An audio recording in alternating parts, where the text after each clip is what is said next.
అధికారుల నిర్లక్ష్యంతోనే పట్టణంలో పారిశుద్ధ్యం పడకేసిందని, డ్రైనేజీలని పూడుకుపోయి మురుగునీరంతా రోడ్లపైనే ఉంటుందని, తుఫాన్ ప్రభావంతో ఇటీవల కురుస్తున్న వర్షాలకు పరిస్థితి ఇంకా దారుణంగా తయారైనా ఎందుకు స్పందించట్లేదంటూ కౌన్సిల్ సమావేశంలో మున్సిపల్ అధికారులపై కౌన్సిల్ సభ్యులు మండిపడ్డారు. పిఠాపురం మున్సిపల్ కార్యాలయంలో కౌన్సిల్ హాల్లో చైర్పర్సన్ గండేపల్లి సూర్యవతి రామారావు అధ్యక్షతన మున్సిపల్ కౌన్సిల్ సాధారణ సమావేశం జరిగింది.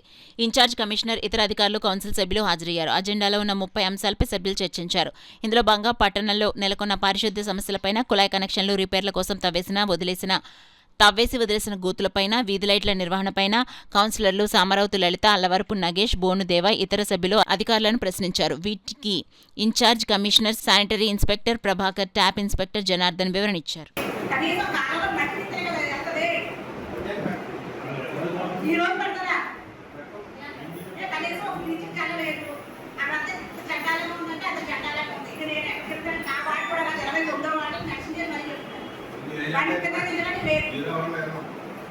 తర్వాత పైప్ లైన్ కోసం అని చెప్పి ఎక్కడికైనా గోతులు వదిలేదండి. మీరే మరి ఇంత వర్షం కొనుక్కున్నాయి, మరి గోతుల్లో పడిపోతున్నారు చాలా మంది. మరి అక్కడ వచ్చి మీరు ఏం చేశారు? వర్షాలు ముందే వస్తుందని తెలుసు, ఏదో పట్టింటారా?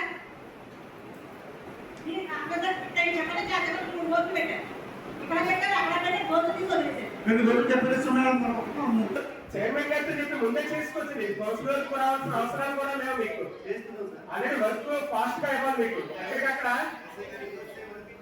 అలాగా సార్ పుష్కరాలు లేక కొంతమంది కొన్ని ఏరియాలు రావడం మానేస్తారు. వాళ్ళు కాలంలో వేసేస్తారని చెత్త రోడ్ల మీద వేసేస్తారు.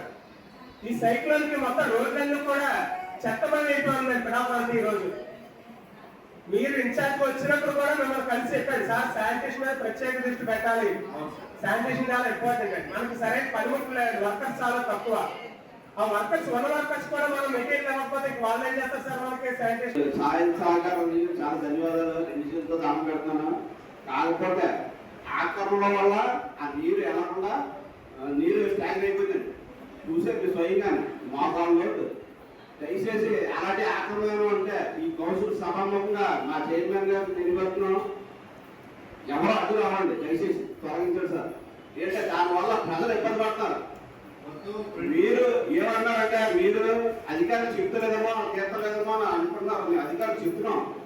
ఏంటంటే ఒకరి కోసం 99 మంది ఇబ్బంది పడుతున్నారు. దయచేసి ఆ 99 మంది కోసం ఆ ఒక్కరికి ఈ